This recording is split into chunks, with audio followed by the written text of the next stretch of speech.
Question कैसे पूछता है। और क्वेश्चन आपसे पूछेगा करंट अफेयर से लिंक करके।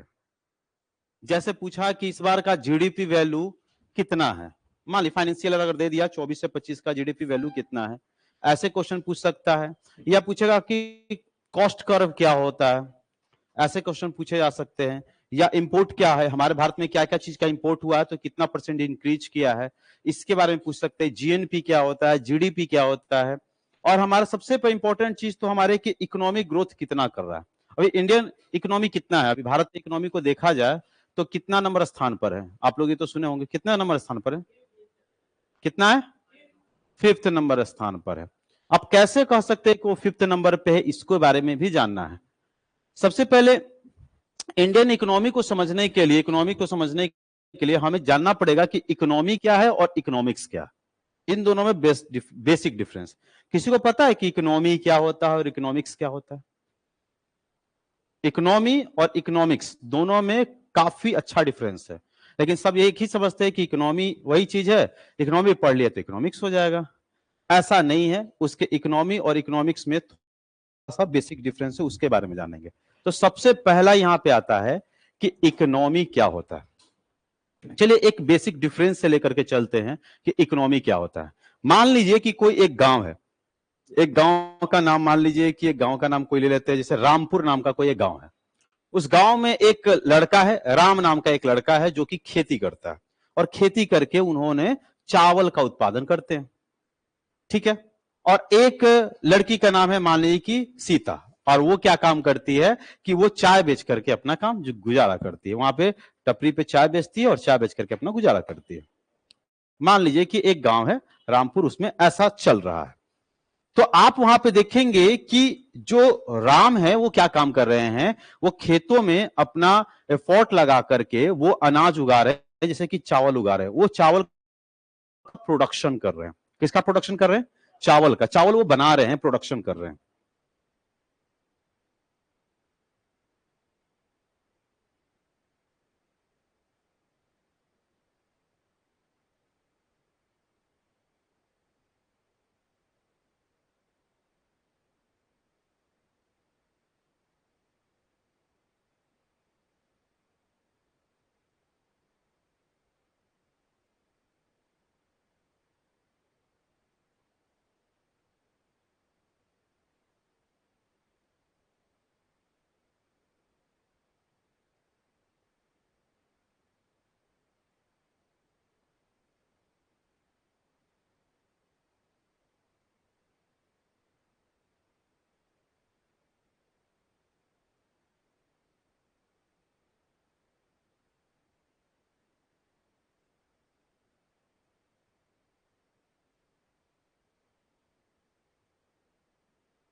तौर पे भी इकोनॉमिक हो सकता है। बस इससे थोड़ा सा आपको अलग लगेगा, लेकिन समझने का फेर है कि इकोनॉमिक्स क्या होता है। इकोनॉमिक अर्थशास्त्र है, यह अध्ययन की समाज व्यवस्था और व्यक्ति किस प्रकार सीमित संसाधनों का उपयोग वस्तुओं और सेवाओं का उत्पादन के लिए करते हैं तथा उन वस्तुओं और सेवाओं को किस प्रकार वितरित करते हैं। अब देखिए, मैंने यहां राम का एग्जाम्पल लिया था कि वो चावल का प्रोडक्शन करते हैं, लेकिन अब आपको माइंड में सोचना चाहिए कि वो चावल का ही प्रोडक्शन क्यों करते हैं, उसके जगह और भी चीज क्या कर सकते हैं। तो वहां आपको यह देखना पड़ेगा, चावल का प्रोडक्शन इसलिए करते हैं क्योंकि लोगों को चावल पसंद है और वहां पर वैसी मिट्टी है कि सिर्फ चावल ही उगा सकती है, तो इसलिए वो किसका प्रोडक्शन कर रहे हैं, चावल का। तो वो चावल उगाने के लिए वो किन किन साधनों का उपयोग कर रहे हैं, मिट्टी का उपयोग कर रहे हैं, कैसा मिट्टी का उपयोग कर रहे हैं, साथ में वो हमारा बारिश वहां पे किस तरह से होती है या सिंचाई कैसे होती है, उस व्यवस्था को इंक्लूड करके वो चावल का प्रोडक्शन कर रहे हैं। लेकिन चावल का ही क्यों कर रहे हैं, क्योंकि वहां पे उनका पैरामीटर यह है कि वहां सिर्फ यही उग सकता है, इसीलिए उसका कर रहे हैं वो। उसी तरीका से तो ये हमारा इकोनॉमिक्स हुआ, यानी प्रोडक्शन करने में आप किन किन चीजों का उपयोग कर रहे हैं और किस व्यवस्था से कर रहे हैं, इसको इकोनॉमिक्स हुआ। इकोनॉमी मतलब आप पैसा कैसे कमा रहे हैं, ठीक है, लेकिन वो पैसा कमाने के लिए आप क्या क्या चीज स्टेप ले रहे हैं, वो सब जानने को क्या कहते हैं, इकोनॉमिक्स कहते हैं। सिंपल, जैसे उसी तरीका से हम बात कर लेते हैं, सीता जो है वो चाय बनाया करती है। अब वो बनाती है तो चाय बनाने के लिए चाय प्रोडक्शन करती है, ठीक है, वो चाय ही इसलिए बेचती है क्योंकि लोग वहां पे सबसे मात्रा में क्या, लोग वहां पे चाय के आदी हैं, इसलिए वो चाय बेचती है। दूसरी बात है, चाय के लिए वहां पे भरपूर मात्रा में उनके पास चाय की पत्तियां उपलब्ध होगी, हो सकता है कि उनके पास गन्ने की खेती हो तो हमारा क्या चीनी उपलब्ध होगा, ये सब मौजूद होगा तभी वो चाय बनाती है। अगर मान लीजिए कोई आइलैंड है जहां पर ना चाय पत्ती उगती हो और ना ही वहां पर कोई गन्ने की खेती होती हो, तो वहां कहीं चाय बन सकता है, पॉसिबल ही नहीं। तो वहां की इकोनॉमिक्स हो ही नहीं सकती, वो इकोनॉमिक्स वहां की कुछ अलग होगी। लेकिन इकोनॉमिक्स यहां पे ये है कि वहां की चाय बन रहा है, चावल प्रोडक्शन हो रहा है, कुम्हार मतलब मिट्टी से घड़ा बना रहे हैं, जो वहां पे जरूरत है और जरूरत के हिसाब से जब काम की जाती है उसी को हम इकोनॉमिक्स कहते हैं। जैसे जो जो सुविधा को हम स्टेप बाय स्टेप लेते हैं, जैसे कि आप कमाने के लिए आप जो जो जरिया का इस्तेमाल करते हैं वो आपके लिए इकोनॉमिक्स है, और उन सब चीजों को हमें पढ़ना रहता है। आपकी इकोनॉमी कितनी हुई और किस चीजों से आपने अपना इकोनॉमी किया, इन सब चीज को पढ़ने के ही आपको सिलेबस में क्वेश्चन पूछा जाता है। स्टेप क्या है, आपने कैसे वो किया, वो सबसे आपसे रिलेटेड क्वेश्चन पूछता है।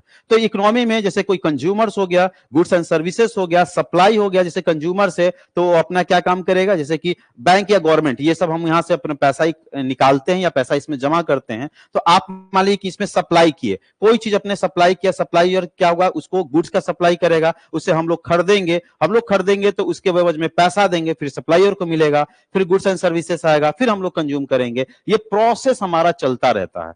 जैसे कि हम चावल की बात करें, उन्होंने बेचा तो उससे उन्होंने बेचने के बाद उनके पास इनकम होगा, तो वो उनकी इकोनॉमी हुई। उसको फिर से बीज खरीदेंगे, सीड्स खरीदेंगे, तो सीड्स खरीदने के बाद फिर वहां पे मिट्टी का मुआवजा होगा, फिर वहां पे लगाएंगे, फिर मेहनत करेंगे, फिर पैसा आएगा। तो ये पूरे प्रोसेस इकोनॉमिक्स कहलाया।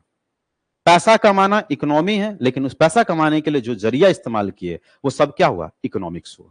तो अब हम बात कर लेते हैं इकोनॉमिक्स, इकोनॉमी में। लेकिन अब हम कुछ होता है कि एक इंडियन इकोनॉमी सुनते होंगे, सुनते हैं ना, इंडियन इकोनॉमी।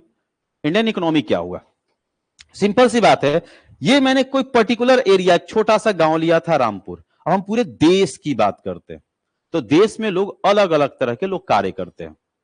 कोई पढ़ाता है तो कोई सेवा देता है डॉक्टरी करके, कोई घर बना करके पैसा कमाता है, कोई सामान बेच करके कमाता है, कोई हमारा उत्पादन करके कमाता है, तो कोई अलग चीज करके कमाता है। तो भारत में सबका अलग अलग तरीका से कोई ना कोई पैसा कमाते हैं, कमाने का सबका अलग अलग जरिया। तो भारत के नजरिया से हम देखेंगे,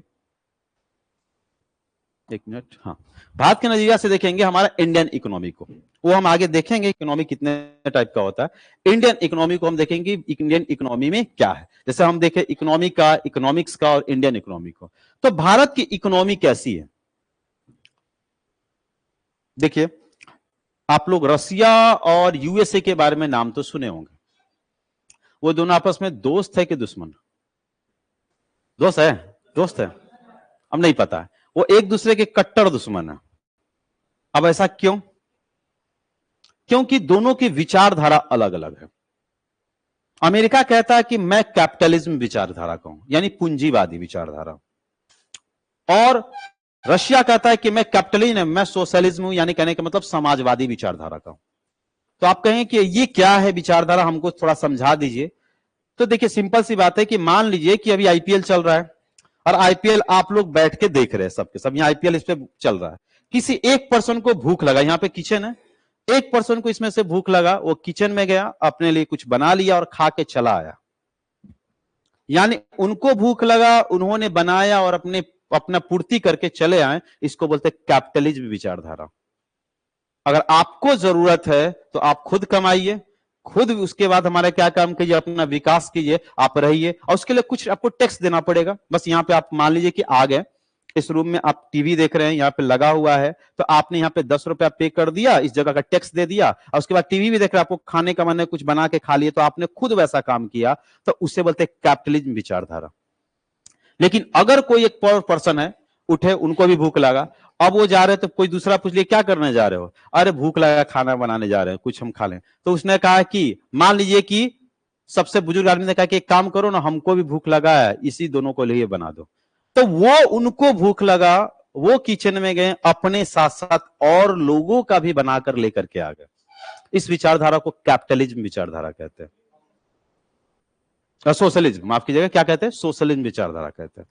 तो कैपिटलिज्म में आपने खुद अकेले किया और अपना ही विकास किया, अपना ही डेवलपमेंट किया, वैसा करके उसमें गवर्नमेंट आपको भले सपोर्ट करेगी, लेकिन आपने खुद पैरों पे खड़ा होकर कर लिए, इसे बोलते हैं कैपिटलिज्म। लेकिन आपने अपने साथ साथ किसी और का भी विकास करवाया, उसे कहते हैं सोशलिज्म। तो ये रशिया ऐसा फॉलो करता है, अमेरिका वैसे फॉलो करता है। लेकिन इंडिया एक मिश्रित इकोनॉमी वाला है, मिश्रित अर्थव्यवस्था है, यानी इसको मिक्स्ड इकोनॉमी कहते हैं। यानी यहां पे कैपिटलिज्म भी है और सोशलिज्म भी है। आप अपना खुद से अगर कुछ खड़ा करना चाहते हो कर सकते हैं, और आप अगर अपने साथ साथ किसी और को भी लेके करना चाहते हैं तो भी कर सकते हैं। यह हमारा मिक्स्ड इकोनॉमी को दर्शाता है। इंडिया एक्चुअली इन दोनों में झगड़ा इसलिए होता है कि हम बेटर हैं, इंडिया कहता है हम दोनों से बेटर है, ठीक है, क्योंकि यहां पे दोनों चलता है। ये तो यहां पे एक बात है कि भारतीय अर्थव्यवस्था एक मिश्रित अर्थव्यवस्था है, एक विकसित अर्थव्यवस्था और दुनिया की सबसे बड़ी अर्थव्यवस्था में से एक है। यानी कहते हैं Indian economy is a mixed economy, is developing economy and one of the world's largest economy में से एक है। It is characterized by the blend of a public and a private sector, which is the significant role on the government in the strategic area. अब देखिए कि यहां पर हमारा जनरली देखने को यह मिलता है कि पब्लिक एरिया भी जनरली रहता है और प्राइवेट एरिया भी रहता है। मान लीजिए कि ये कोचिंग आपका एक प्राइवेट कंपनी है, तो इस पे लिखा रहेगा प्राइवेट लिमिटेड। अब प्राइवेट कंपनी है तो ये कंपनी क्या काम करती है, खुद से इंप्लाई इकट्ठा करती है, इंप्लाई इकट्ठा करने के बाद खुद से उससे हमारा काम लेती है, उससे पैसा जो आता है वह इंप्लॉय में बांट देती है, ठीक है। तो ये हमारा प्राइवेट कंपनी का वैसा काम हुआ। लेकिन अगर वो पब्लिक हो गया तो उसमें क्या होगा, आप तो अपना तरक्की करने के लिए आप लोगों से तो आपने बुला लिया, लोगों का इंटरव्यू ले लिया, आप किए, लेकिन अब उसमें हस्तक्षेप किसका होगा, सरकार का। सरकार अब अपना क्राइटेरिया बताएगी, ये बताएगी कि अब इस आधार पे आप चुनाव करना है, इस आधार पे आपको सिलेक्शन करना है, इस आधार पे काम करवाना है। पूरी तरीका से कमांड नहीं देगी, बस कुछ कमांड देगी, और कुछ कमांड दे करके उसमें से भी आपको, उसके लिए आपको कुछ फंड भी वो प्रोवाइड करेगी गवर्नमेंट, और गवर्नमेंट फंड करवाए के आप उसको कीजिए, उसके बाद आप डिस्ट्रीब्यूट कीजिए, सबकी जगह बिजनेस दीजिए, ये दीजिए, और साथ में उसके बदले एवज में वो टैक्स भी कलेक्ट करेगी ज्यादा मात्रा में। तो इसे हम बोलते हैं पब्लिक, वो पब्लिक के लिए ओपन हो चुका है। अगर प्राइवेट है तो सिर्फ जिसको मने उसको ले सकती है। मान लीजिए कोई प्राइवेट कंपनी वो कहता है कि नहीं सिर्फ और सिर्फ हम हिंदू को लेंगे, तो वो ले सकती है, उसकी मर्जी है।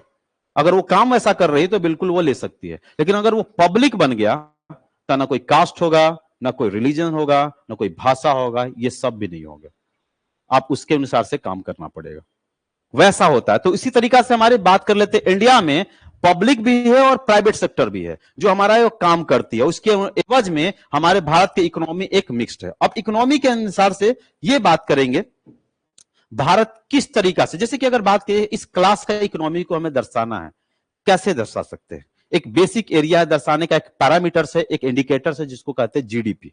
जीडीपी का नाम सुने होंगे। अब जीडीपी कैसे, जैसे कि एक ये क्लासरूम है, एक बाजू में क्लासरूम है, और सरस्वती पूजा मान लीजिए करवाना है, और सबसे कहा गया कि पैसा इकट्ठा करेगा और सरस्वती पूजा करवाएगा। ठीक है, उस क्लास के रूम में जितने भी स्टूडेंट है सब के सब कोई ना कोई जॉब करते हैं, और यहां वाले कोई जॉब नहीं करते, सिर्फ पढ़ाई करते हैं। अब बताइए किससे ज्यादा पैसा इकट्ठा होगा? जॉब वाले से, क्योंकि आप लोग है सो किसी पे डिपेंडेड है और वो पैसा कुछ मात्रा में देंगे, लिमिटेड होगा कि चलिए 100 रुपए सब निकाल के दे, वो हो सकता है कि 1000 रुपए निकाल के दे। अब बताइए कि यहां का ग्रॉस कितना हुआ? मान ली कि यहां का ग्रॉस मान ली 5000 हुआ, क्या वहां का ग्रॉस उतना ही होगा? वहां का ग्रॉस ज्यादा हुआ। वो अपना काम करने तो आए हैं, अपना सीखने तो आए, साथ साथ में अपना पर्सनल काम भी करते हैं। तो वैसे वैसे वैसे देश का, वैसे राज्य का, ऐसे स्थान का जीडीपी अपने आप ग्रोथ कर जाता है। तो आपको अपना जीडीपी ग्रोथ करवाना है, भारत का ग्रोथ करवाना हो तो आपको काम करना पड़ेगा, सरकार को काम नहीं करना पड़ेगा। आपको जितना ज्यादा आप काम करेंगे, कि हम कैसे काम कर सकते, सरकार काम देगी तो करेंगे ना। अरे काम बहुत सारा पड़ा हुआ है। आप छोटा सा अभी तक देखते हो कि लड़कियां क्या काम करती है, स्टेटस लगा करके भी कपड़ा बेच लेती है। स्टेटस लगाती है ना कि स्टेटस लगाओ और ये कपड़ा कोई खरीद, वो कर लेती है, पर्सनल अपना काम कर लेती है। ये उनका जीडीपी में एक हाथ है, छोटा सा हाथ है। आप घर बैठे रहने से अच्छा कि आप काम करो। पैसा को आप जितना ज्यादा प्रोड्यूस करोगे उतना जीडीपी वैल्यू बढ़ेगी। आप अमेरिका में जाओगे, जो 12th पास किए हुए लड़का, 12th तो छोड़ दो, 10th पास किए हुए लड़का भी, 10th और 12th जो पास किए रहते हैं वो फैमिली से अलग हो जाते हैं, पढ़ाई भी करते हैं और अपना काम भी करते हैं। कोई भी ऐसा एक स्टूडेंट नहीं हुआ, एक भी स्टूडेंट वैसा नहीं होगा जो 12th पास किया हो और उसके बाद वो काम नहीं करता। काम करेगा और अपना पढ़ाई भी करता है, सब वहां वही करते हैं। तो उनका जीडीपी वैल्यू बहुत ही ज्यादा है। वहां कोई घर पे बैठ के, हम लोग यहां सिर्फ कंज्यूम करते हैं। पापा एक कमाने वाले 10 खाने वाले, होता है ना। तो सिर्फ हम लोग कंज्यूम कर, कुछ प्रोड्यूस नहीं कर रहे हैं। और वहां पे कंज्यूम से ज्यादा लोग प्रोड्यूस करते हैं, इसलिए उनकी जीडीपी वैल्यू ज्यादा रहता है। तो जीडीपी वैल्यू को बढ़ाने के लिए आपको काम करना पड़ेगा। सरकार को भूल जाइए, सरकार अपना काम कराने का अलग अलग तरीका अपनाएंगे, लेकिन आप काम करेंगे तो जीडीपी वैल्यू बढ़ेगा।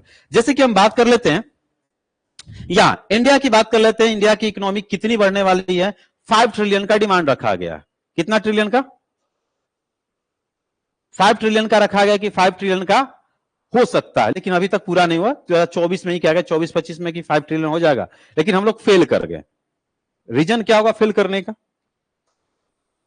आ? कहेंगे अनएम्प्लॉयमेंट, और भी बहुत सारा कारण है। अनएम्प्लॉयमेंट की जगह हम लोग भी काम नहीं करते हैं। अब खुद सोचिए कि जो लड़का 12th पास किया 16-17 साल में और 25 साल तक गवर्नमेंट एग्जाम की तैयारी कर रहा है बिना कोई काम किए, मैं सिंपली ऐसे ही बता रहा हूं, अगर वो काम पढ़ाई करते, अपना काम करते करते पढ़ाई करते तो कुछ इकोनॉमी में वो हेल्प कर सकते हैं। लेकिन वो सिर्फ 5 साल तक सिर्फ पढ़ाई कर रहे हैं, तो ये सिर्फ कंज्यूम कर रहे हैं।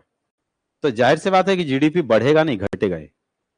आपको प्रोडक्शन देना पड़ेगा, किसी भी मामला में आप प्रोड्यूस कीजिए, छोटा मोटा भी आप काम कीजिए, पैसा को बना रहे हैं आप, तो जीडीपी वैल्यू बढ़ेगी। तो जीडीपी वैल्यू का मतलब क्या है? जैसे कि मैंने उस क्लासरूम में सब के सब जॉब करते हैं, उन्होंने जो पैसा इकट्ठा किया उनका ग्रॉस आपके ग्रॉस से ज्यादा है, तो उनका जीडीपी ज्यादा है। हम लोग का जीडीपी चाइना से कम क्यों है? क्योंकि वहां के लोग हमसे ज्यादा काम करते होंगे। हर पर्सन का, जैसे कि यहाँ पे 10 लोग यहाँ पे काम करते हैं, जैसे 10 में से यहाँ पे मान लो 2 लोग काम करते हैं, वहां 10 में से 8 लोग काम करते होंगे। अमेरिका में 10 में से 10 लोग काम करते हैं, जापान में 10 में से 9 लोग काम करते हैं, वैसा वहां पर रेट है। और यहां पर 10 में से 2 या 3 ऐसा रेट है। तो जीडीपी वैल्यू बिल्कुल घटेगी। जीडीपी बढ़ाना है तो हम लोग को काम करना पड़ेगा, वही बात है। तो इसी तरीका से आप देखिए, कुछ फाइनेंशियल ईयर में कुछ डेटा दिया गया। डेटा आपको इंपॉर्टेंट इकोनॉमिक्स में रखना पड़ता है। जैसे डेटा दिया है फाइनेंशियल ईयर 1.9, फाइनेंशियल ईयर 14 में 1.9 ट्रिलियन था जब हमारी सरकार बनी थी, मोदी की सरकार, मोदी जी की सरकार जब बनी थी तो इतनी ट्रिलियन थी। अब धीरे धीरे ये क्या कर गया, ग्रोथ कर गया। एक मिनट खोला, हाँ हेलो।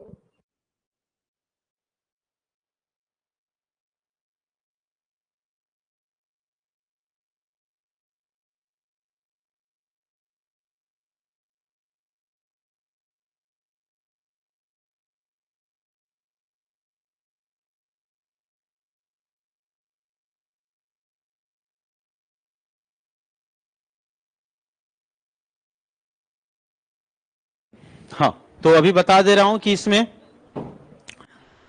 फाइनेंशियल ईयर 14 की बात कर लेते हैं। हमारा 1.9 ट्रिलियन था। धीरे धीरे हमारी जीडीपी वैल्यू बढ़ी है। उसका मेन कारण भी जनसंख्या भी। चाइना जनसंख्या को फोर्स क्यों कर रहा है कि हमें जनसंख्या बढ़ाओ? पहले क्या था कि जनसंख्या को वहां पे कम करना था। अब 2023-24 को कह दिया कि जिसके घर में तीसरा बच्चा हुआ उसका पढ़ाई लिखाई की जिम्मेदारी गवर्नमेंट करेगी पूरा। तो वो अब बिंदास पॉपुलेशन बढ़ा सकते हैं।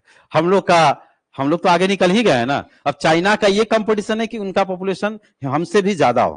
पॉपुलेशन बढ़ेगा तो लोग ज्यादा काम करेंगे, जीडीपी वैल्यू ज्यादा होगी।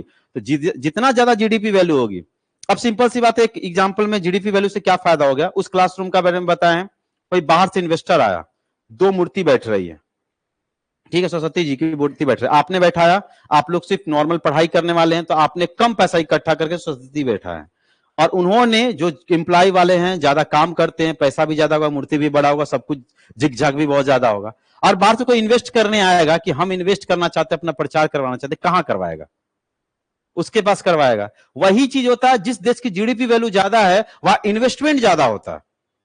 अब अमेरिका कोई एक नया फैक्ट्री खोलना चाहता है और एप्पल की कंपनी खोलना चाहता है, मान लीजिए, वो इंडिया में खोलेगा कि चाइना में? क्योंकि चाइना में लोग सब 10 में से 8 लोग काम करते हैं, तो लोग वहां देगा।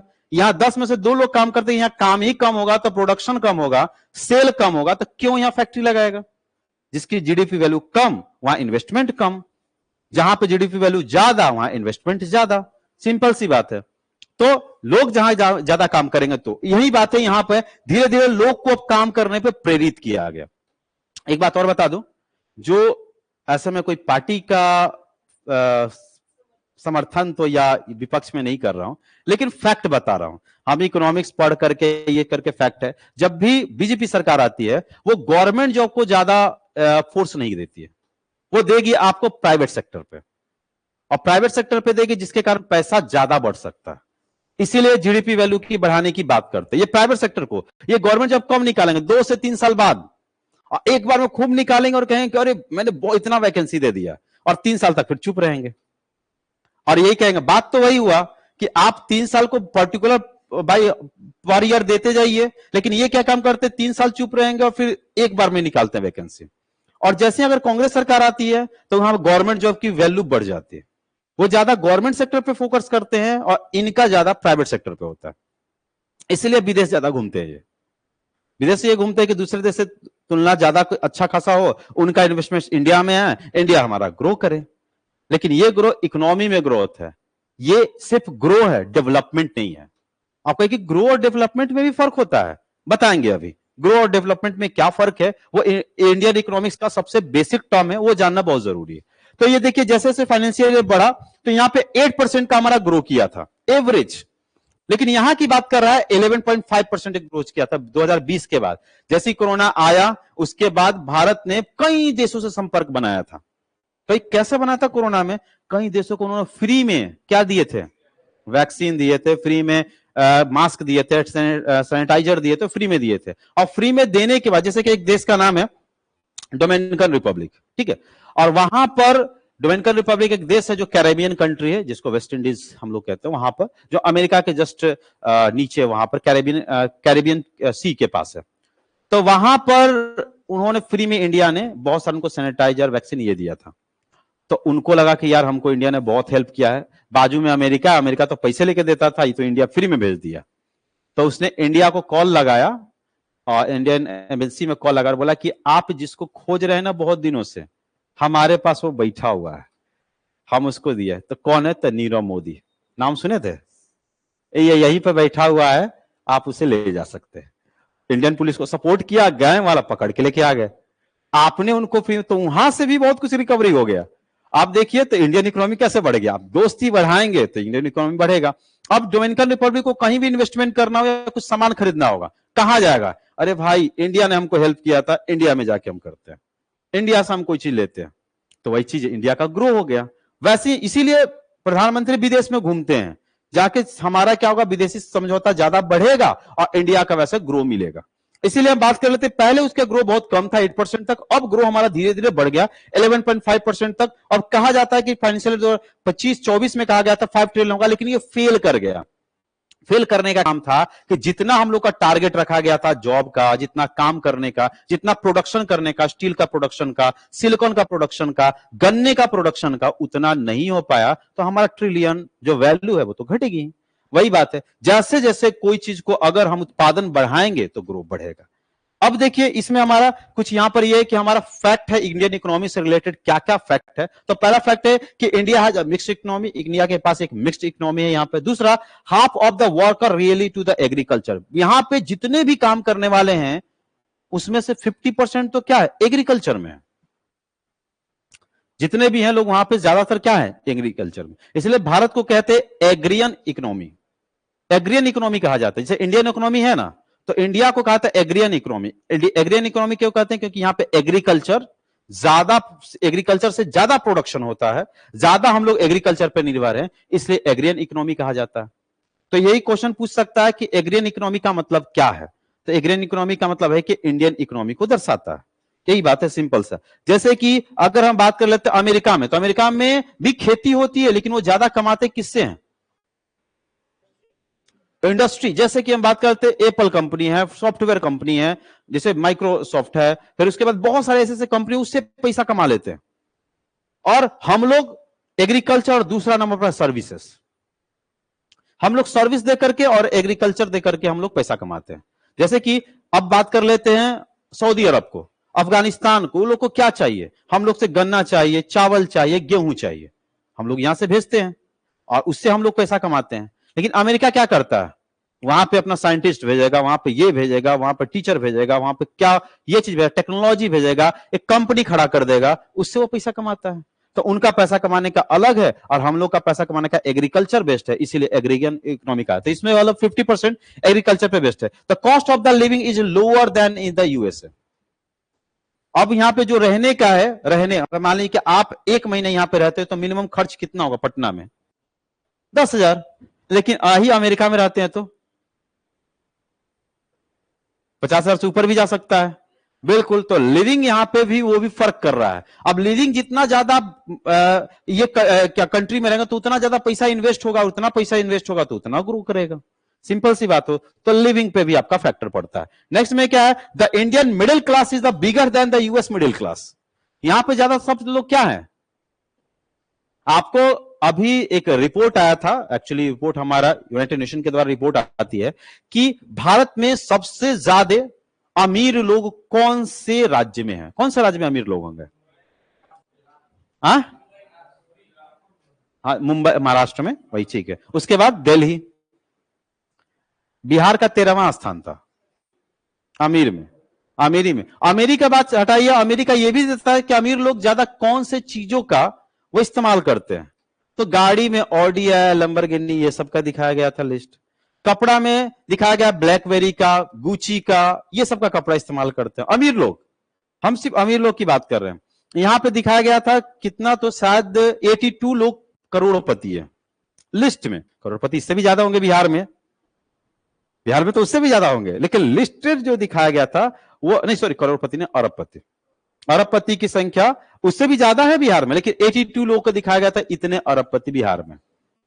वैसे पहले करोड़पति, पहले लाखपति का बात होता था, फिर करोड़पति का, अब तो अरबपति की बात होती है। तो इतने लोग हैं लिस्टेड में। और वैसे ही करके जैसे जैसे हमारे लिस्ट की बात कर लेते हैं यहां पे, लेकिन बिहार में सबसे ज्यादा क्या है, middle class, middle class, middle class. उसी तरीका से मिडिल क्लास जितने ज्यादा होंगे उतना ज्यादा हमारा क्या रहेगा, उतना मतलब उतना कम हमें इकोनॉमिक ग्रोथ करेगा।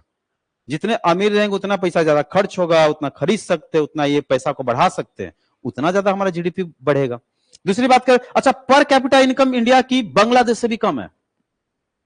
पर कैपिटा इनकम समझते हैं, हर एक आदमी एक साल में कितना कमाता है, ठीक है, पर आदमी, वहां में बांग्लादेश से भी कम है। सोचिए, शायद 110 या 112 डॉलर कम है उससे।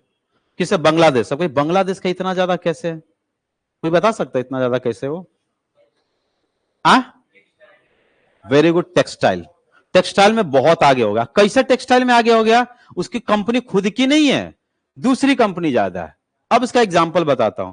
मान लीजिए कि अमेरिका की एक कंपनी है, अमेरिका की एक कोई भी कंपनी ले लीजिए, एक कंपनी, कपड़ा की कंपनी है, वो इन्वेस्ट करना चाहती है एशिया में, ये फैक्ट्री लगा करके और काम करेगी। तो इन्वेस्ट करने के लिए इंडिया में गए तो इंडिया कुछ टैक्स लेगा ना, क्या कि आप हमें इन्वेस्ट कर रहे हैं तो ठीक है, आप कमा रहे हैं तो हमको भी कमाने का मौका दीजिए, तो हम भी क्या काम करें, उसका टैक्स 10%, 12%, 20% अपना रख लेगी। इंडिया बेसिक 30% रखती है। हाँ, वो कहती है कि हम 30% लेंगे, ठीक है, लेकिन बांग्लादेश कहते 30% हमको 12% दो, और वहां से यहां पर आगे तो 5% ऐड कर लो, तो टोटल कितना होगा, 17 से 18%। इंडिया में लगाएंगे तो वो चीज पे 30% पे उनको जाएगा, लेकिन वहां लगाएंगे तो 12% और 5% ऐड कर लो, 17-18, मान लो कि 20% तक आएगा। 10% का फायदा वो कंपनी को, तो कहां वो अपना कंपनी लगाएगा, बांग्लादेश में। बांग्लादेश में लगा देता है, वहां पे स्पार्की जो बहुत जींस की कंपनी है, ब्लैकबेरी, फिर इसका लेसोली, ये सब जो कंपनी सब वहीं पर है, और वहां पे बन करके तब इंडिया में आती है। तो वो क्या होगा, इसीलिए वहां पे लोग ज्यादा काम करते हैं तो पर कैपिटा इनकम ज्यादा है। ऐसी करके बात है। यहां पे इट्स अट्रैक्टिव कंट्री फॉर इसको outsourcing such as a call centres. अच्छा, यहाँ कॉल सेंटर समझते हैं, कॉल सेंटर है कि नहीं है, कॉल उठाता है बहुत कम ही। आपको मतलब कोई भी चीज को अगर करने के लिए, समाधान करने के लिए हमारे उतने इंप्लॉय ही नहीं देते हैं कि वो जल्दी से समाधान हो पाए। सिंपल सा समाधान करने के लिए वो टाइम लग जाता है, बहुत ज्यादा जल्दी टाइम लगता है। ये हमारी एक्चुअली पॉलिटी का थोड़ा हिस्सा है कि हमें समाधान करने में ज्यादा टाइम क्यों लगता है, क्योंकि उससे वो रिलेटेड है। नेक्स्ट में कि Bollywood contributes billions to India's GDP. Bollywood ज्यादा कंट्रीब्यूट करती है किसमें, बिल्कुल करती है। लोग ज्यादा बैठ के फिल्में देखना ज्यादा पसंद करते हैं काम करने से ज्यादा, इसलिए फिल्म ज्यादा देगी कैसे करके। और वहां पे देखिए अमेरिका में भी, अमेरिका की मूवी जो है वो चलती है, जैसे कि एवेंजर मूवी का नाम सब सुने होंगे, बहुत पैसा कमाई। टाइटैनिक मूवी बहुत पैसा कमाई। वो अपने देश में ही नहीं कमाई, दूसरे देशों में जाके कमाई। वहां के लोग अपने देश के बहुत कम मूवी देखते हैं, जो ज्यादा दूसरे देश के लोग देखते हैं, इसलिए ज्यादा वो मूवी बनाती है। वहां पे भी यही चीज है। यहाँ पे तो क्या है, ज्यादा अपने ही लोग मूवी खूब देखते हैं, विदेशों में बहुत कम चलता, अपने पास ज्यादा चलता है। लेकिन हाँ, भारत की इकोनॉमी में तो एक हिस्सा दे देते हैं, तो बॉलीवुड बहुत ज्यादा हिस्सा देती है। नेक्स्ट में अगर बात किया जाए कि हमारा इकोनॉमी में कौन कौन से टॉप 5 कंट्री है, 1992 में टॉप 10 कंट्री का देख लीजिए। यूएसए था, Japan, Germany, Russia, China, Italy, France, India, Brazil, UK. India 8वां नंबर पे था, कब, 1992 में। उसके बाद हम लोग के पास एलपीजी आया, लिबरलाइजेशन, प्राइवेटाइजेशन और ग्लोबलाइजेशन, ये 3 चीज आया। उसके बाद इंडिया धीरे धीरे ग्रोथ करने लगे, और ग्रोथ करने लगी तो इंडिया देखिए 8वें से कहां पहुंच गई, 2010 में तीसरा नंबर पे। अब तीसरा नंबर पे है। अब इंडिया हमारा एक्चुअली 2010 के, माफ कीजिएगा, हाँ 2010 में तीसरे पे थे, अभी तो 5वें पर है। लेकिन अब क्या होगा कि अभी 2028 का माना जा रहा है, सॉरी, हाँ हाँ ठीक है, इंडिया जो है 2028 में कहा जाता है वो तीसरा नंबर पोजीशन पे आ जाएगी। अभी 5वां पर है ना, अभी 2025 में कितना नंबर पर है, 5वां पे। लेकिन उनका टारगेट था कि नहीं, अभी हमारे इंडिया के टोटल अगर जीडीपी वैल्यू कितना है तो बताया जाए तो हमारा अगर क्या बोलते इकोनॉमी अगर बताया जाए तो 4.2 ट्रिलियन है, और कहा जा रहा है कि 5 ट्रिलियन हो जाएगा। लेकिन 2024 में तो नहीं हुआ, लेकिन आने वाले साल में हो जाएगा। 2028 का टारगेट है कि इंडिया टॉप 3 में आ जाएगा। और चाइना की बात करें, चाइना यहां पे था, चाइना सेकेंड पे, लेकिन चाइना 2028 में फर्स्ट पे आ जाएगी। क्या, हाँ हाँ, ऊपर नीचे ही होता है, लेकिन अब जहां तक की वैल्यू है वो हमारा चाइना बिल्कुल आगे निकल सकती है, क्योंकि उसका जो बहुत अच्छा काम चल रहा है, बहुत ही अच्छा वो वर्क कर रही है। हाँ, उनका एक वर्क खाली दिक्कत हो गया था बाढ़ के कारण। वहां पे एक खतरनाक एक बाढ़ है, जिसका एक नदी है जिसका नाम है येलो रिवर। येलो रिवर में बहुत, येलो रिवर के ही नजदीक में युआन शहर है जहां से कोरोना आया था, और येलो रिवर के पास ही उसमें बाढ़ आ गया था, क्योंकि उन्होंने बहुत सारा बांध बना दिया था। तो क्या बांध बनाने से बाढ़ आ जाता है,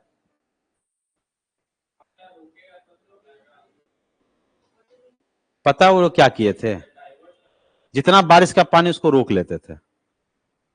अच्छा, तो रोक लेने से तो उससे क्या नुकसान होगा, नुकसान देखिए क्या हुआ, बारिश का पानी रोक लिए तो हमारा वाटर का जो जमीन का वाटर लेवल है वो ऊपर हो गया था।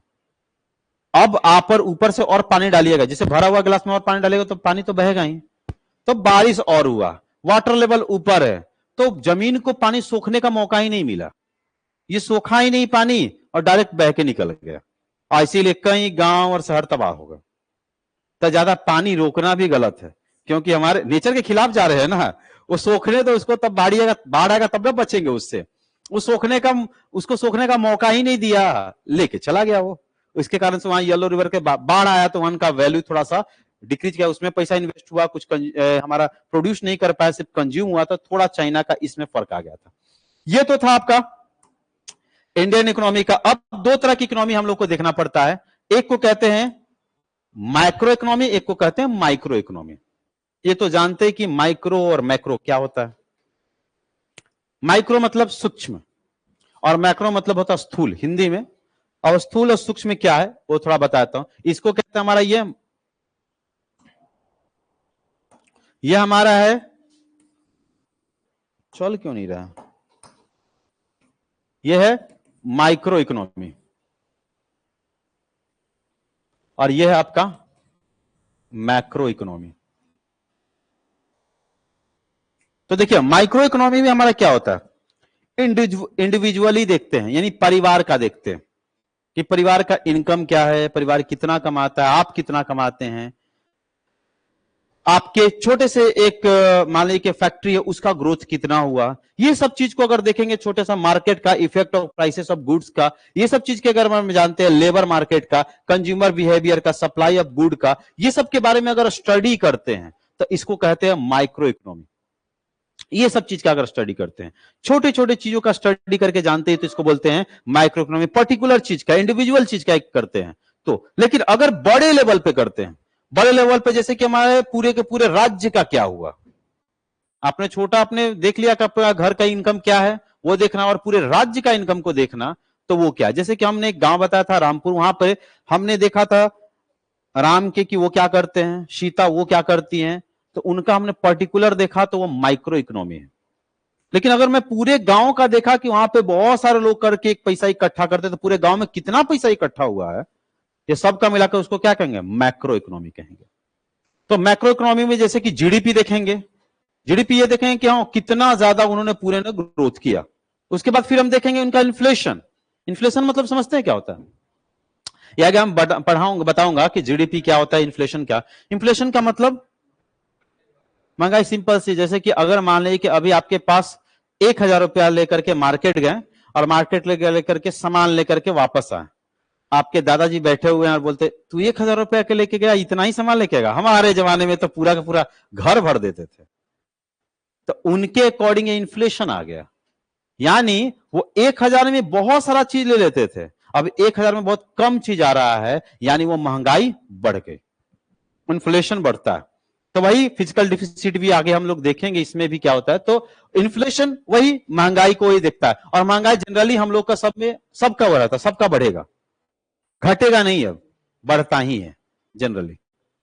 वही नेक्स्ट में एम्प्लॉयमेंट अनएम्प्लॉयमेंट को देखना, माइक्रो इकोनॉमिक्स पढ़ना तो ये सब टॉपिक पर नजर डालना है। जीडीपी क्या होगा, इन्फ्लेशन क्या होगा, एम्प्लॉयमेंट क्या है, अनएम्प्लॉयमेंट क्या है, एग्रीगेट डिमांड क्या है, कैपेसिटी ऑफ इकोनॉमी क्या है, ये चीज को। और पर्टिकुलर चीज को देखते हैं तो माइक्रो इकोनॉमिक, और पूरे के पूरे एरिया को, देश को, राज्य को, यहां तक के दुनिया को देखते हैं तो यह है मैक्रो इकोनॉमिक्स। तो इस टॉपिक्स को हम लोग वैसे कवर करेंगे। अब इसमें हमारे कौन कौन से टॉपिक्स इंपॉर्टेंट होंगे उसके बारे में देख लीजिए। आज सिर्फ इंट्रोड्यूस करवा रहा हूं, उसके बाद अलग अलग टॉपिक पर चलेंगे। जैसे कि पहला टॉपिक है इकोनॉमिक ग्रोथ, उस पर भी हम लोग पढ़ेंगे कि क्या होता है। तो मैक्रो इकोनॉमिक्स में क्या आएगा कि हम लोग को बड़े चीज को हमें देखना है, जैसे कि इकोनॉमिक ग्रोथ क्या है, पूरे राज्य का, पूरे भारत का कैसे इकोनॉमिक ग्रोथ कर रहा है। दूसरा इन्फ्लेशन, हमारे क्या हो, भारत का कितना महंगाई बढ़ रहा है, पूरे राज्य का कितना महंगाई बढ़ रहा है, उस पर अनएम्प्लॉयमेंट को, फिजिकल पॉलिसी को, ये सब इंपॉर्टेंट टॉपिक्स है, इसी से क्वेश्चन आपके पूछे जाएंगे। फिजिकल और मॉनेटरी पॉलिसी को, ये सब चीज को देखा जाए कि हमें पैसा कमाने के लिए कौन कौन रास्ता इस्तेमाल करना पड़ता है। तो ये समझिए कि अगर आपको एग्जाम में क्वेश्चन आएगा तो इकोनॉमिक ग्रोथ से आएगा, इन्फ्लेशन से आएगा, अनएम्प्लॉयमेंट से आएगा, फिजिकल पॉलिसी से आएगा, मॉनेटरी पॉलिसी से आएगा। यानी मैक्रो इकोनॉमी से 1 2 3 4 5, ये 5 टॉपिक पढ़ लिए तो आपका मतलब ये माइक्रो इकोनॉमिक्स का पूरा कंप्लीट हो जाएगा, उससे क्वेश्चन आपका सॉल्व हो जाएगा। और माइक्रो इकोनॉमी की बात करें तो इससे आपको सप्लाई एंड डिमांड पढ़ना पड़ेगा, हम क्या सप्लाई करते हैं और हमारे पास क्या डिमांड है। मान लीजिए कि यहां डिमांड है मोबाइल का और हम सप्लाई कर रहे हैं रेडियो, तो कोई खरीदेगा? डिमांड जैसा रहेगा वैसा सप्लाई भी होनी चाहिए। तो वही सप्लाई और डिमांड के बारे में हम लोग जानेंगे। माइक्रो इकोनॉमी छोटा छोटा लेवल पे ये होता है।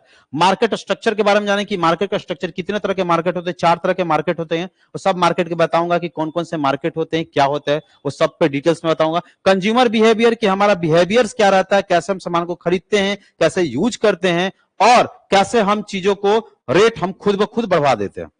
सिंपल सी बात, खुद रेट बढ़ाने के लिए एक सिंपल सी बात है, अगर हम ये मार्कर बेच रहे हैं और हाँ बिल्कुल, अगर बोलेंगे सिर्फ यही बोल दिए, ये सिर्फ जो है ना एक ही को बचा है, बस इसका रेट आप ही खुद बढ़ा देंगे, हमको सिर्फ इतना कहना है एक ही बचा है, तो ये 10 रुपए की कीमत आप पक्का 1000 पे ले जाएंगे। तो ये मार्केट का वैल्यू आपने बढ़ा दिया। कंज्यूमर प्रोडक्शन कॉस्ट, इससे आपका पिछले साल में 3 क्वेश्चन पूछा गया था। कॉस्ट कर्व के बारे में पूछा गया था, आप प्रीवियस ईयर का आप अपना एग्जाम का देखेंगे पेपर, प्रोडक्शन कॉस्ट से 3 क्वेश्चन पूछा गया था, इससे ही 3 क्वेश्चन पूछा गया था। अच्छा, टोटल कितना क्वेश्चन पूछा जाता है आपसे इकोनॉमिक्स से? 50 गो, उसमें 4 से 5 क्वेश्चन रहता है इकोनॉमिक्स का एवरेज। हाँ, आपको 4-5 मार्क्स का पढ़ रहे हैं। हाँ, मैं सिर्फ इकोनॉमिक्स बताया, लेकिन करंट अफेयर जोड़ के बताएंगे तो 8-9 क्वेश्चन रहता है दोनों मिलाकर। उसमें से आपका ये 3 क्वेश्चन खाली प्रोडक्शन कॉस्ट से था।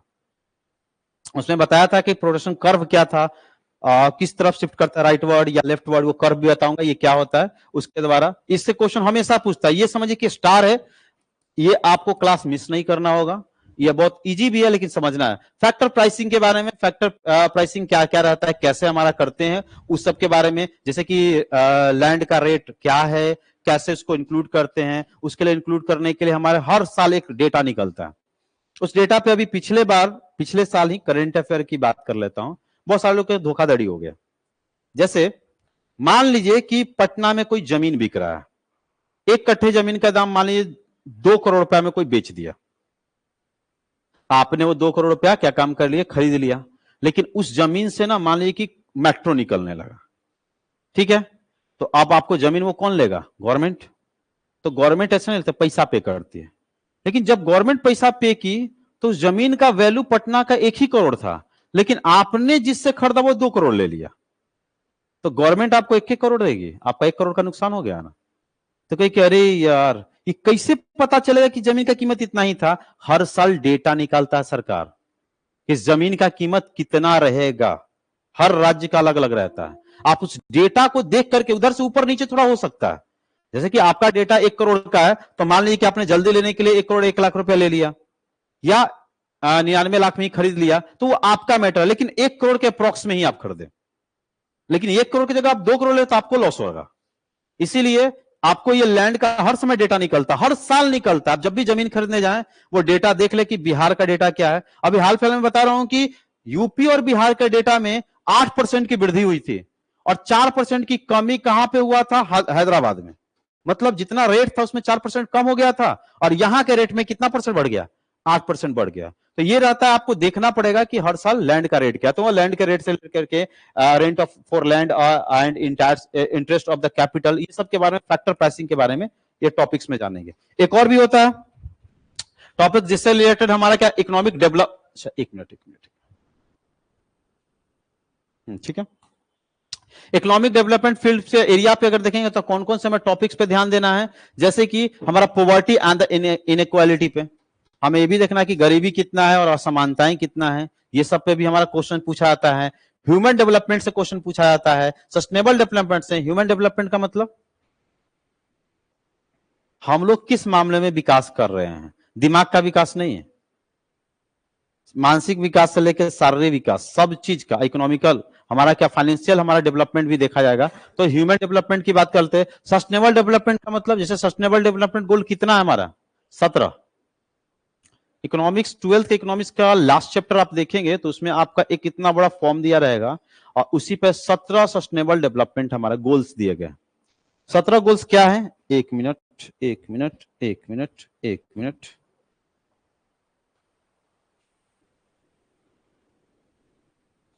बैक जाने का कोई ऑप्शन नहीं है, होम पर इससे इससे ना, एक मिनट,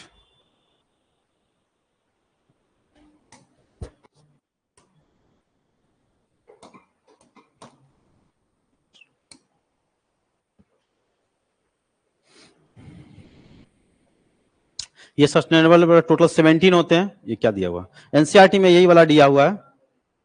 ये देखे होंगे एनसीईआरटी का सबसे ये दिखाई नहीं दे रहा, दिखाई देगा। आ जाओ भाई, आ जाओ आ जाओ आ जाओ। थोड़ा सा कम क्वालिटी का हम थोड़ा ज्यादा क्वालिटी वाला ले लेते हैं।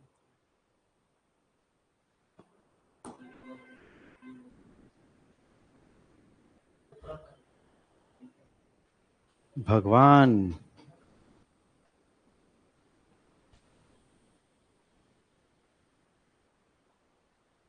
क्या हो गया सबको? इतना खराब क्वालिटी कैसे बना सकता है?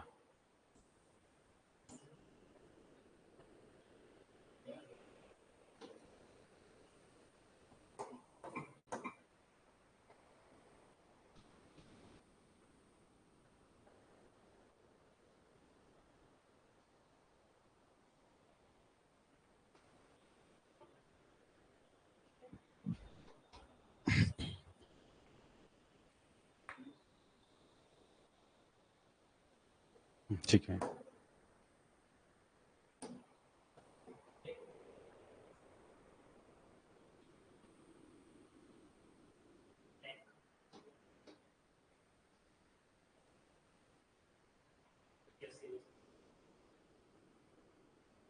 हो जाएगा।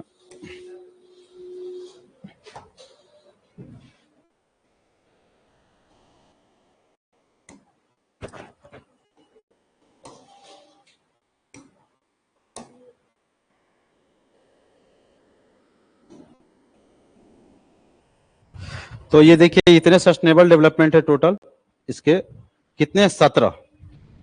अरे यार, बड़ा हो जाओ। ये टोटल 17 है, और 17 को आपको सीक्वेंस में याद करना है। इससे क्वेश्चन पूछता है कि कौन कितने नंबर पे सस्टेनेबल डेवलपमेंट आएगा। जैसे कि पूछेगा कि सस्टेनेबल डेवलपमेंट जिसको बोलते हैं एसडीजी, शॉर्ट में एसडीजी, हंगर के बारे में अगर बात करेगा तो कितना नंबर पे? ऑप्शन में दिया रहेगा। तो किससे हंगर के बारे में? 0 हंगर 2 नंबर पे, 1 नंबर पे। कहीं सीक्वेंस है, ये नहीं कि इधर उधर कर लेंगे, सबका सीक्वेंस है। पॉवर्टी के बारे में बात किया जाएगा तो नंबर 1 पे नो पॉवर्टी, 0 हंगर 2 नंबर पे, गुड एंड हेल्थ एंड वेलिंग के बारे में तो 3 नंबर पे। अगर आप जब भी आप कोई हेल्थ से रिलेटेड पढ़ रहे हैं तो अपना डेटा को याद रखिए कि 3 नंबर सस्टेनेबल डेवलपमेंट के बारे में हम पढ़ रहे हैं। उसके बाद इक्वालिटी एजुकेशन के बारे में करें। अगर एजुकेशन से रिलेटेड कोई क्वेश्चन आ गया तो माइंड में फिट कर लीजिए कि 17 में से तीसरा नंबर पे, चौथा नंबर पे हम अपना काम कर रहे हैं, तो हमारा। फिर उसके बाद जेंडर इक्वालिटी की बात में लड़का लड़की से रिलेटेड या कोई ऐसा हिंसा या अहिंसा के बारे में बात होती है तो उससे भी रिलेटेड आपको 5th नंबर पे आपको ध्यान में रखना पड़ेगा। और 6 क्लीन एंड वाटर, अभी हाल फिलहाल में वाटर क्या बोलते हैं, वाटर डे मनाया गया था, उससे रिलेटेड अभी हाल फिलहाल में क्वेश्चन पूछा गया था। एसएससी का एग्जामिनेशन था, उसमें ये पूछा गया था। तो इसमें आप देखेंगे तो 6 क्लीन वाटर एंड सैनिटेशन के बारे में बताया गया था। ये 7 नंबर, 8 नंबर, 9 नंबर, 10, 11, 12, 13, 14, 15, 16, 17, ज्यादातर अगर बात करें तो ये 13 नंबर का हमेशा क्वेश्चन पूछता है क्लाइमेट चेंज के related. Climate action, climate change से रिलेटेड हमेशा क्वेश्चन आता है, तो 13 नंबर के याद रखेंगे। लाइफ बिलो वाटर यानी मैरीन के बारे में अगर रहेगा कि मैरीन से बचाने के लिए क्या क्या सरकार की पहल है, तो वो सब हमारा 14 नंबर पे। अच्छा, टोटल 17 आपको माइंड में एकदम रट लेना है। 1-2 बार आप याद करेंगे या लिख लेंगे तो आपको याद हो जाएगा।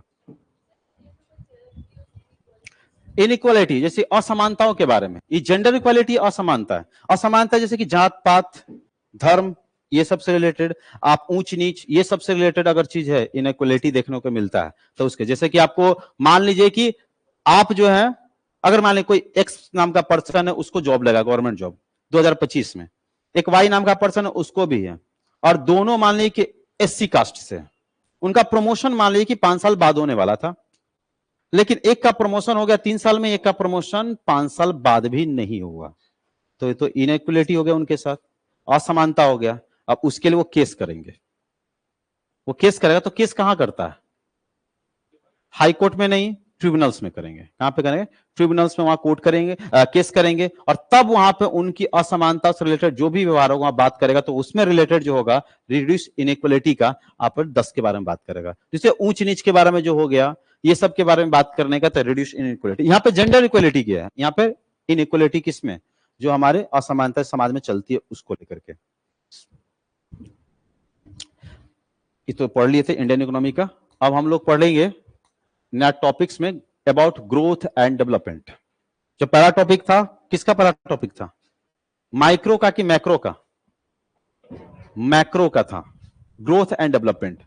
इससे रिलेटेड इंपॉर्टेंट चीज है। अच्छा, ग्रोथ और डेवलपमेंट क्या एक ही चीज है?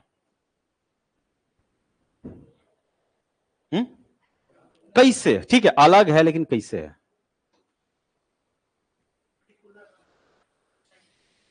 डेवलपमेंट से, हाँ चलिए ये भी बोल सकते हैं। ग्रोथ जो है एक हमारा क्वांटिटिव क्या बोलते इंक्लूजन बताता है। मतलब आप क्वांटिटिव चीज को लेते हैं परसेंटेज में, कि हमारा इंडिया इतना परसेंट ग्रोथ कर रहा है, जीडीपी में इतना ग्रोथ किया, इतना ग्रोथ किया। लेकिन डेवलपमेंट जो होता है क्वांटिटी के साथ क्वालिटी पे जाता है। अरे मान लीजिए क्या कह दिया कि इंडिया ग्रोथ किया इकोनॉमी में, मान 3% ग्रोथ किया इकोनॉमी में, जैसे 11.5% ग्रोथ किया है, तो क्या उससे हमारा पढ़ाई का ग्रोथ हुआ है? क्या उससे हमारे फार्मर लोग का ग्रोथ हुआ है? नहीं। डेवलपमेंट हुआ है। तो वो चीज के बारे में जानना, उसको डेवलपमेंट कहेंगे। तो ग्रोथ एक अलग चीज है, वो एक कैसा वैल्यू है? एक क्वांटिटी वैल्यू है। और क्वालिटी वैल्यू कौन सा है? क्वालिटी प्लस क्वांटिटी, वो कौन है? डेवलपमेंट। तो वही चीज है कि वृद्धि और विकास एक दूसरे से संबंधित है, लेकिन अलग अलग अवधारणा है जो आर्थिक और सामाजिक प्रगति की रीढ़ है। जबकि विकास आमतौर पर किसी देश के उत्पादन या आय में मात्रात्मक वृद्धि है। मात्रात्मक इसको हम बोलते हैं कि जो भी वृद्धि होती है एक वैल्यू दिया जाता है, एक मैग्नीट्यूड दिया जाता है कि इतना वृद्धि हुआ है उसको। उसी तरीका से संदर्भित करता है। विकास में जीवन स्तर समानता और असमानता, सामाजिक कल्याण में गुणवत्ता को सुधार शामिल होता है। लेकिन विकास से रिलेटेड क्या है? वृद्धि तो कर रहे हैं, लेकिन आपके समाज में कितना सुधार हुआ है। जैसे हम बोल दिए कि हमारे भारत में, जैसे बोल दिए कि भारत में हमारे एजुकेशन सेक्टर में विकास हुआ है, वृद्धि हुआ है। ठीक है, ये हमने डेटा दे दिया, तो इसको ग्रोथ हम कह दिए। लेकिन अब ग्रोथ करने के डेवलपमेंट हुआ है कि नहीं, तो आप पर्टिकुलर चीज वो एवरेज लिया आपने, कितना डेवलपमेंट हुआ है। लेकिन आप बात करें क्या हमारे पढ़ाई से रिलेटेड में विकास हुआ है? जैसे कि हम लोग जो पढ़ रहे थे पहले, वही चीज अभी भी पढ़ रहे हैं, उतना ही एवरेज से पढ़ रहे हैं, उसमें कोई डेवलपमेंट नहीं है। भले हाँ लोगों की संख्या बढ़ गई है, पढ़ने का परसेंटेज वैल्यू आ रहा है, लेकिन हम लोग का डेवलपमेंट नहीं हो रहा। क्या उस पढ़ाई से क्या जॉब मिल रहा है? नहीं मिल रहा है, तो उसको डेवलपमेंट हम थोड़ी कहेंगे। खाली आप पढ़ करके डिग्री लेना ही क्या पढ़ाई थोड़ी होता है, उसका यूज करना भी एक पढ़ाई। तो वो चीज को पढ़ेंगे तो उसको डेवलपमेंट कहते हैं। तो इसमें तौर पे अगर देखा जाए तो डिफरेंस, यहां पर एक डिफरेंस का लेकर के आया था यार। हाँ, इकोनॉमिक ग्रोथ और इकोनॉमिक डेवलपमेंट में increases in the economy and the production. ये बोल रहा है क्या इकोनॉमिक ग्रोथ में? ये हमारा सिर्फ increase in income and production, कितना इनकम किया है, कितना प्रोडक्शन हुआ है, उसकी वैल्यू को, क्वालिटी वैल्यू, क्वांटिटी वैल्यू को सिर्फ देखता है कि कितना इंक्रीज किया है। लेकिन उसी तरीका से improvement in the quality of life, अगर आपका इनकम बढ़ रहा है, पैसा आप कमा रहे हैं ज्यादा, लेकिन क्या आपका लाइफ के क्वालिटी पे फर्क पड़ा है? नहीं पड़ा है, तो कोई फायदा नहीं। अगर आप क्या बोलते ग्रोथ आपका हो गया लेकिन डेवलपमेंट हुआ ही नहीं, तो जैसे कि अगर बात कर ले कि भारत और अमेरिका में, सॉरी भारत और पाकिस्तान की बात करें, पाकिस्तान करेगा कि हम तुमसे ज्यादा ग्रोथ किए हैं, ठीक है कर लो। मान लीजिए पाकिस्तान बोलता हम तुमसे ज्यादा ग्रोथ किए हैं, इंडिया का ठीक है कर लो, डेवलपमेंट दिखाओ। तो ग्रोथ तो आप बता दिए कि हाँ हमारा ग्रोथ हुआ है, लेकिन डेवलपमेंट दिखाओ क्या क्या हुआ। पहले भी लोग उसी पुल से गुजर रहे थे, आज भी उसी पुल से गुजर, कब गिर जाए पता नहीं। पहले भी लोग वहां मदरसा में पढ़ रहे थे, और वहां पे पढ़ने के बाद वही, मान ली कि पाकिस्तान में पढ़ने के बाद, वहां पे पढ़ने के बाद क्या बन गए? आतंकवादी बन गए। आज भी वही कर रहे हैं। तो डेवलपमेंट कहां हुआ है? डेवलपमेंट करने के लिए कुछ तो बड़ा हो कि वहां से पढ़ने के बाद लोग साइंटिस्ट बने, वहां से पढ़ने के बाद लोग हमारे क्या बोलते अच्छे विचार के लोग बने, शिक्षक बने, जो इंडिया में भी पढ़ाने आए। कोई पाकिस्तान के आदमी को इंडिया में देखे पढ़ाते हुए? लेकिन इंडिया के आदमी पाकिस्तान में बहुत सारे लोग हैं पढ़ाने के लिए, क्योंकि यहाँ पे जाते हैं। हाँ बिल्कुल, यहां से बहुत सारे हम लोग सर्विसेज भेजते हैं, यहां तक कि हम टीचर भेजते हैं, यहां तक कि हम कुछ क्या बोलते हैं इंजीनियर्स भेजते हैं, डॉक्टर्स भेजते हैं, हम सब जगह जाते हैं। तो हमारा ये डेवलपमेंट है, उनका डेवलपमेंट नहीं है। डेवलपमेंट का मतलब अगर आप ग्रोथ करना ही नहीं, सिर्फ ग्रोथ करके आपको दिखाना भी पड़ेगा, वही चीज है। नेक्स्ट में measure in term of the increase in the national income, ये नेशनल इनकम के अकॉर्डिंग ग्रोथ दिखाता है कि आप कितना परसेंट किए हैं। लेकिन ये जो बताएगा measure in terms of the various indices such as the physical quality of life index, human development index, etc. qualitative measures, ये सब को बताता है कि आप कितना डेवलप किए हैं। जैसे आप कितना ज्यादा हंसते हैं, तो ये भी होता है। आपका एक रिपोर्ट आता है, किस चीज का रिपोर्ट आएगा आपका? हैप्पीनेस रिपोर्ट आता है। ये भी रिपोर्ट आता है कि हाँ आप कितने ज्यादा क्या बोलते हैं कि आप जॉब में क्या बोलते पार्टिसिपेट करते हैं, ये भी एक रिपोर्ट आता है। सब चीज का रिपोर्ट आता है। तो ये आपको डेवलपमेंट के बारे में रिपोर्ट आएगा। और ये जब आपका आएगा एक डेटा दिया गया कितना वृद्धि हुआ, तो वो आपको ग्रोथ के बारे में डेटा रहता है। तो क्वांटिटी भी मेजर है, क्वालिटी मेजर प्लस यहां पे भी लिख देता हूं क्वांटिटी मेजर भी, क्वालिटी प्लस क्वांटिटी दोनों है। ये यहां पे लिख देता हूं क्वालिटी प्लस क्वांटिटी, ये दोनों के बताता है। emphasis is the purely on the economic factors और emphasis is the socially economic factors। ये हमारा सिर्फ इकोनॉमिक फैक्टर पे देखता है, ये सोशली भी देखता है, सोशियोलॉजी भी, और हमारा इकोनॉमिक दोनों को ये मेजर करता है। Growth happiness in the short term, ये शॉर्ट टर्म के लिए रहेगा। ग्रोथ आज किया, अगले साल किया, फिर हो सकता है अगला साल कम हो जाए। लेकिन डेवलपमेंट कई सालों का देख के कहता है। जैसे कि हम लोग पहले झोपड़ी वाला क्लास में पढ़ा करते थे, लेकिन अब डिजिटल बोर्ड भी है, एक अच्छा एसी रूम भी है। ये सब क्या डेवलपमेंट हुआ है। तो हम लोग कई सालों का डेटा देख के बताते हैं डेवलपमेंट में, और इसमें शॉर्ट टाइम का डेटा देख के बताते हैं ग्रोथ का। तो ये सब आपका बताएगा यहां पर। अब देखिए what is the economic growth, तो ग्रोथ के बारे में वही कहें कि आर्थिक विकास क्या है, यहां उसी का डिफिनेशन लिखा हुआ है। आर्थिक वृद्धि का तात्पर्य एक विशिष्ट अवधि में वस्तुओं और सेवाओं के उत्पादन में वृद्धि से, कितना उत्पादन हमने किया। मान लीजिए कि आगे बात कर लेते हैं, यही बोर्ड बनाने का उत्पादन है। पिछले साल हम लोगों ने मान ली 100 बोर्ड बनाया, लेकिन इस साल मान ली कि 5000 बनाया, तो हम लोग का वृद्धि हुआ। ये क्या ग्रोथ हुआ? क्या उसका यूजेज हो रहा है? ये डेवलपमेंट है। यूज हो रहा था, कितना फायदा हो रहा है? ये डेवलपमेंट है। तो वहां पर बात कर रहा है कि किसी भी उत्पादन में वृद्धि से है, जिसे अक्सर सकल घरेलू उत्पादन, जिसको जीडीपी कहते हैं। हम कितना उत्पादन कर रहे हैं, किस चीज में हम लोग उत्पादन करते हैं? भारत का उत्पादन किस चीज में आगे है? एग्रीकल्चर और सर्विसेज, ये दोनों में बहुत ज्यादा आगे है। इसी से हम लोग ज्यादा पैसा कमाते हैं। तो इसी चीज पर अगर देखा है कि आपका जीडीपी वैल्यू क्या है, ये आपका ग्रोथ बताएगा। यह आवश्यक रूप से समानता या सामाजिक कल्याण को संबंधित किए बिना मात्रात्मक विस्तार पर ध्यान केंद्रित करता है। यानी वो ये नहीं देखेगा कि सब में समानता है कि नहीं है, या समाज विकास किया कि नहीं किया, बल्कि ये बता देगा कि इतना ग्रोथ किया है बस। चाहे हम लोग भूखे मरे चाहे ना मरे, उससे उसका ग्रोथ से कोई लेना देना नहीं। हमको सिर्फ डेटा दिखाना है कि हमने इतना ग्रोथ किया। लेकिन अगर मान लीजिए कोई अमीर आदमी है, पिछले साल 1 लाख रुपया पर महीना कमा रहा है, और वही आदमी अब 10 लाख रुपया पर महीना कमा रहा है, उसका तो ग्रोथ तो हुआ है। क्या डेवलपमेंट हुआ है? अब बात करेंगे कि वो वही बाइक से जा रहा है, वही चीज है, वो खुश है ही नहीं, शादी भी नहीं किया है, ये सब डेवलपमेंट नहीं हुआ। भाई आप लोग जॉब करेंगे तो शादी से जुड़ा हुआ होगा ना। What is the economic development? Development क्या है? आर्थिक विकास क्या है? एक व्यापक अवधारणा में स्वास्थ्य, शिक्षा, आय, वितरण और जीवन स्तर में सुधार शामिल है। इसमें होता है ग्रोथ, वो हुआ, डेवलपमेंट इससे हुआ। यह गुणात्मक परिवर्तन और गरीबी एवं असमानता को कम करने पर जोर डालता है। आप गरीब हैं ठीक है, और असमानता इस पे ज्यादा फोकस करेगा कि आप कैसे डेवलप किए हैं कि नहीं किए। खैर हम ज्यादा डेटा तो आज नहीं लेकर आए, इंट्रोडक्शन के लिए लेकर के आए थे। अब आपको बता रहा हूं कि डेवलपमेंट में आपको क्या ग्रोथ का और डेवलपमेंट का क्या क्या इंडिकेटर्स है, कैसे ग्रोथ को मापेंगे। भारत का ग्रोथ हुआ, मापने के लिए एक इकाई होगी ना, तो किस आधार पर आप मानेंगे भारत का ग्रोथ? जब भी आप जीडीपी देखेंगे तब पता चलेगा कि भारत का ग्रोथ हुआ। अगर पूछेगा भारत का ग्रोथ देखने के लिए, ऑप्शन में दिया रहेगा क्वेश्चन में कि भारत का ग्रोथ देखने के लिए कौन कौन सा इंडिकेटर है, दिया रहेगा gross domestic products, gross national income, industrial output and trade volumes, none of this या ऑल ऑफ द एबव। तो ऑल ऑफ द एबव पे टिक करेंगे। तो यही क्या है कि अगर भारत के ग्रोथ को देखना है तो इन सब चीज को देखेंगे तो पता चलेगा कि हमारा ग्रोथ कितना हुआ है। तो कल आपको होमवर्क बता रहा हूं, आप लोग आइएगा कल देख करके कि इंडिया का ग्रोथ पिछले 2023 से 24 में और 24 से 25 में कितना जीडीपी ग्रोथ किया है। ये क्या है? इंडिकेटर्स है, ग्रोथ का इंडिकेटर्स। जीडीपी में ग्रोथ किया है, जीएनआई में कितना है, ग्रॉस नेशनल इनकम में कितना किया है, और industrial output and trade volumes में कितना किया, इसका सबका वैल्यू है कहां पे?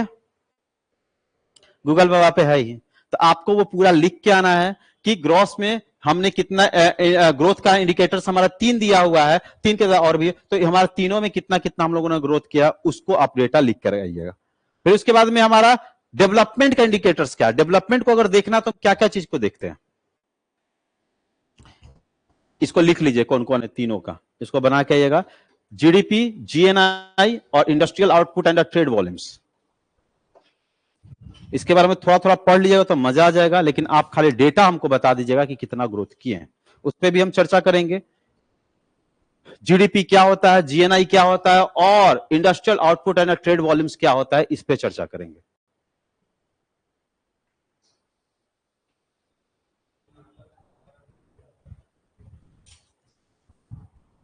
और ये नहीं कि खाली देख लिए कि इतना होता है, हम रीजन पूछेंगे, हमें रीजनल भी लिखा रहता है शॉर्ट में 3-4 पॉइंट में, तो आप रीजन खाली पढ़ लीजिएगा, लिख के लाने की जरूरत नहीं, पढ़ लीजिएगा। हम पूछेंगे कि आखिर कैसे बताएं कि जीडीपी ग्रोथ किया है, कैसे बताएं कि जीएनआई ग्रोथ किया है, कैसे बताएं कि industrial output and trade volumes हमारा हुआ है।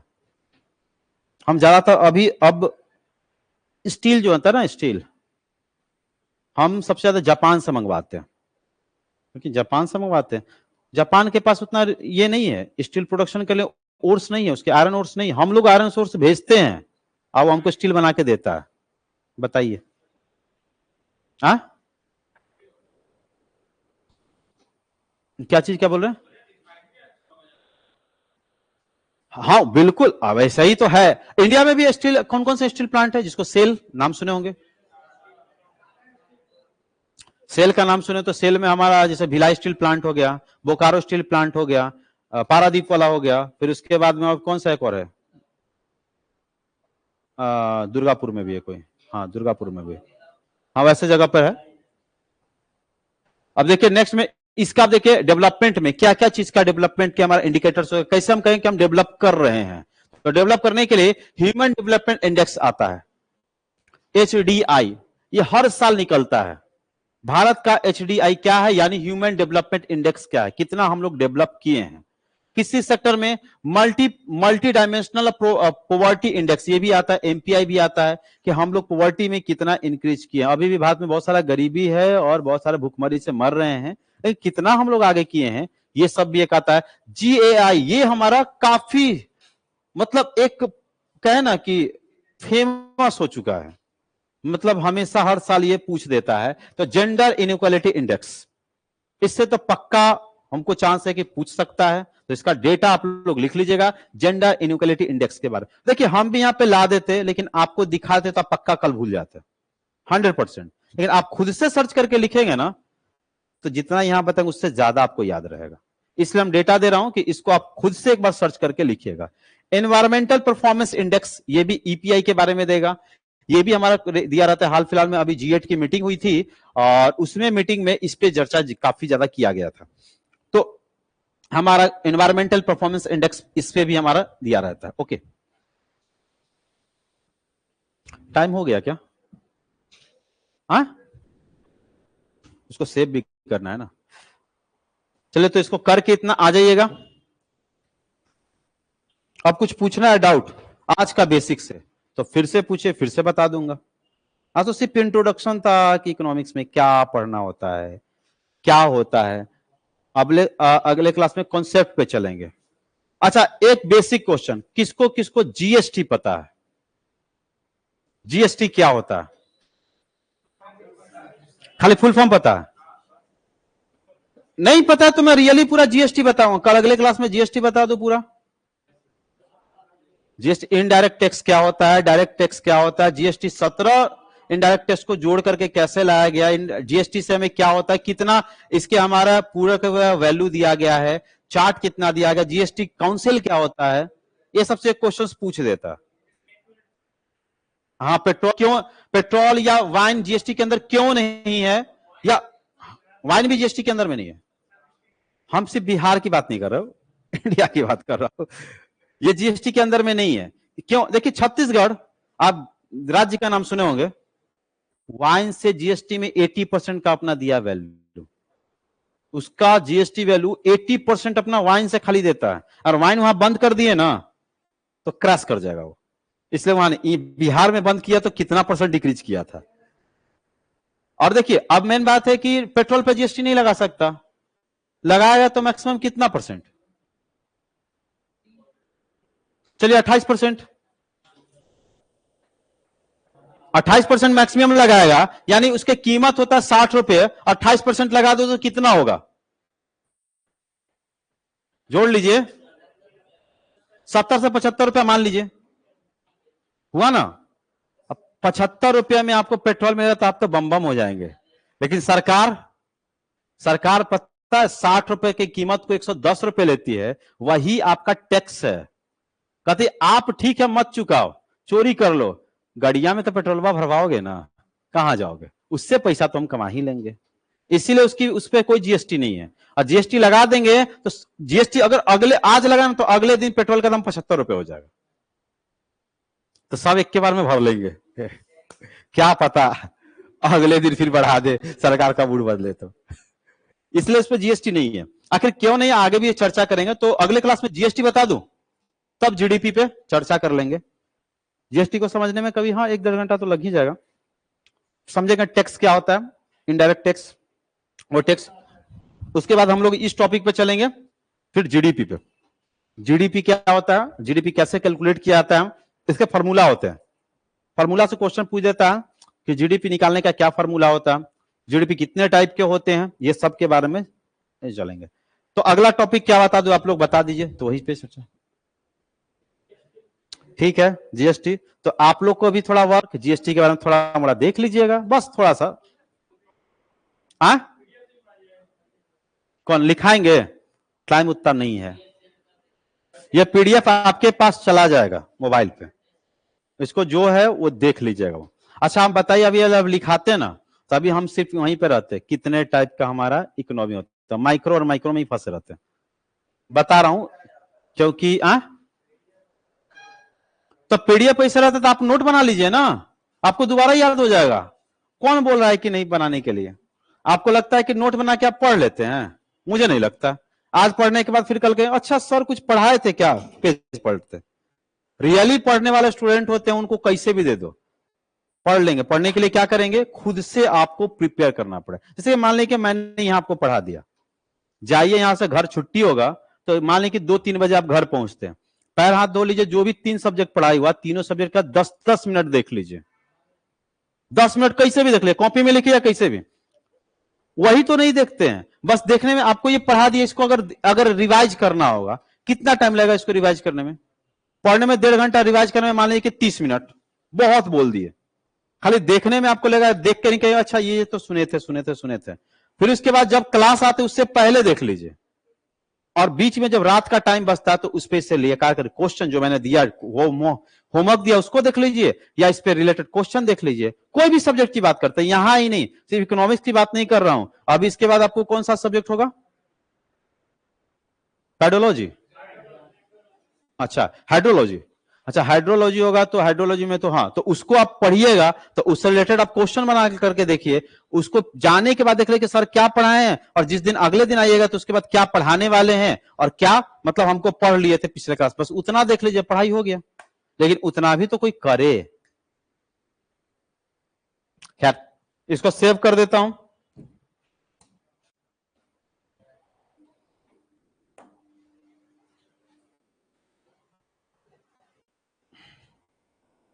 इसी में कर दूं,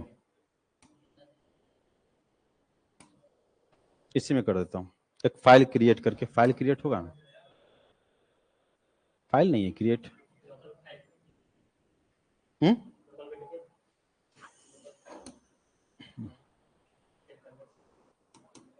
डाउनलोड में ही कर देता हूं। नाम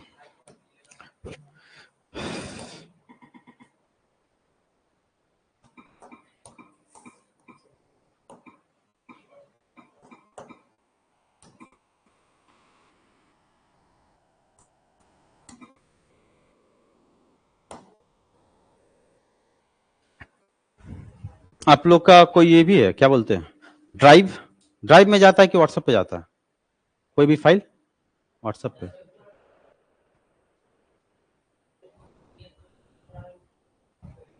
नहीं तो सर से बोल करके ड्राइव का ले लीजिए, ड्राइव आपको सब भेज देंगे, जो भी होगा ड्राइव पे अपलोड कर देंगे, आपको देख ले सकते हैं। क्या बोले, ड्राइव? हाँ सर लिंक शेयर कर देंगे आपको ड्राइव का, बस उसमें जाकर खोल के देख सकते हैं आप।